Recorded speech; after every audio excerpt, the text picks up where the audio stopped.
sais ce qui me bouleverse? C'est que beaucoup de chrétiens pensent que se soumettre à Dieu, c'est perdre. Perdre leur liberté, perdre leur force, perdre leur personnalité, perdre leurs rêves. Mais la vérité est tout autre. Se soumettre à Dieu, ce n'est pas devenir faible. C'est au contraire entrer dans une dimension de force invincible. Parce qu'en te plaçant sous sa volonté, tu te places sous sa protection. Et aucun ennemi, aucun piège, aucune tempête ne peut renverser ce que Dieu garde lui-même. Aujourd'hui, à travers la Bible, je veux te montrer pourquoi la soumission à Dieu n'est pas une faiblesse, mais la plus grande force spirituelle que tu puisses expérimenter.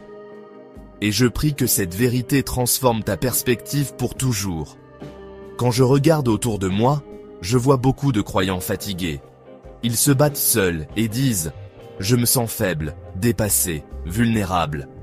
J'ai l'impression que tout peut m'écraser. À quoi bon? Je n'y arriverai jamais. » Alors ils s'accrochent à leur intelligence, leur stratégie, leur contrôle. Mais plus ils essaient de tout maîtriser, plus la vie leur échappe. Au travail, ils portent le poids de tout. À la maison, ils se battent sans paix. Dans leur esprit, ils sont épuisés de tout prévoir, tout gérer. Mais Jacques, chapitre 4, verset 6, nous rappelle « Dieu résiste aux orgueilleux, mais il fait grâce aux humbles. » Voilà le secret, tant que tu gardes le contrôle, tu limites Dieu. Mais quand tu choisis de te soumettre, tu ouvres la porte à sa puissance. Écoute bien, la soumission à Dieu n'est pas une faiblesse, c'est une armure. Regarde Job. Malgré ses pertes, il a dit « L'Éternel a donné, l'Éternel a ôté, que le nom de l'Éternel soit béni » dans Job chapitre 1, versets 20 et 1. Et l'ennemi n'a pas pu détruire sa foi. Regarde Joseph, vendu par ses frères, jeté en prison, mais resté soumis au plan de Dieu. Résultat, il est devenu gouverneur d'Égypte dans Genèse, chapitre 41, verset 41.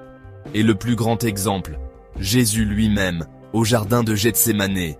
Il a prié, non pas ma volonté, mais la tienne dans Luc chapitre 22, verset 42. Et c'est précisément cette soumission qui l'a conduit, non pas à la défaite, mais à la plus grande victoire, la croix et la résurrection. La Bible dit dans première lettre de Jean, chapitre 5, verset 4, « Tout ce qui est né de Dieu triomphe du monde. » Et la victoire qui triomphe du monde, c'est notre foi. Alors comprends ceci, se soumettre, ce n'est pas s'écraser. C'est dire, « Seigneur, je ne comprends pas tout, mais je t'appartiens. Si toi, tu marches devant moi, rien ne pourra me vaincre. » Ta foi soumise à Dieu te rend plus fort que toutes les tempêtes. Alors, concrètement, comment vivre cette invincibilité? Je veux te donner 2 clés simples mais puissantes. Premièrement, dépose tes batailles à ses pieds. Identifie une situation qui t'épuise. Au travail, avec tes enfants, dans ta famille, tes finances ou tes relations. Et choisis chaque matin et chaque soir de les remettre entre les mains de Dieu. Philippiens chapitre 4, verset 6. Dit, ne vous inquiétez de rien, mais en toute chose, faites connaître vos besoins à Dieu, par des prières et des supplications. Arrête de tout porter seul. Chaque inquiétude que tu lui donnes devient une victoire sur l'ennemi. Deuxièmement, choisis l'obéissance au quotidien. Se soumettre à Dieu, ce n'est pas seulement prier le dimanche. C'est obéir dans tes choix, dans tes relations, dans ton travail. Proverbe chapitre 3, verset 6 dit « Reconnais-le dans toutes tes voies, et il aplanira tes sentiers. » Quand tu invites Dieu dans tes décisions, tu rends tes pas inébranlables. Prions ensemble. Père Céleste, aujourd'hui je choisis de me soumettre à toi. Je dépose mes armes, mes peurs, mes doutes à tes pieds. Je reconnais que ta force est parfaite dans ma faiblesse. Protège-moi sous ton aile, élève-moi au moment que tu choisis. Rends-moi invincible, non par ma force, mais par ta puissance. Et je t'élève aussi, mon frère, ma sœur qui m'écoute. Tu vois leur fatigue, leur lutte, leurs combats invisibles. Apprends-leur à déposer leurs armes humaines pour recevoir ton armure divine. Je prie pour le père de famille, écrasé par ses responsabilités.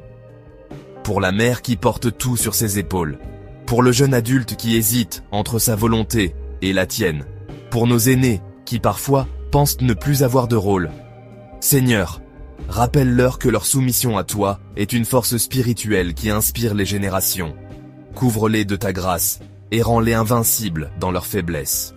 Aujourd'hui, je déclare au nom de Jésus, là où il y avait peur, il y aura courage.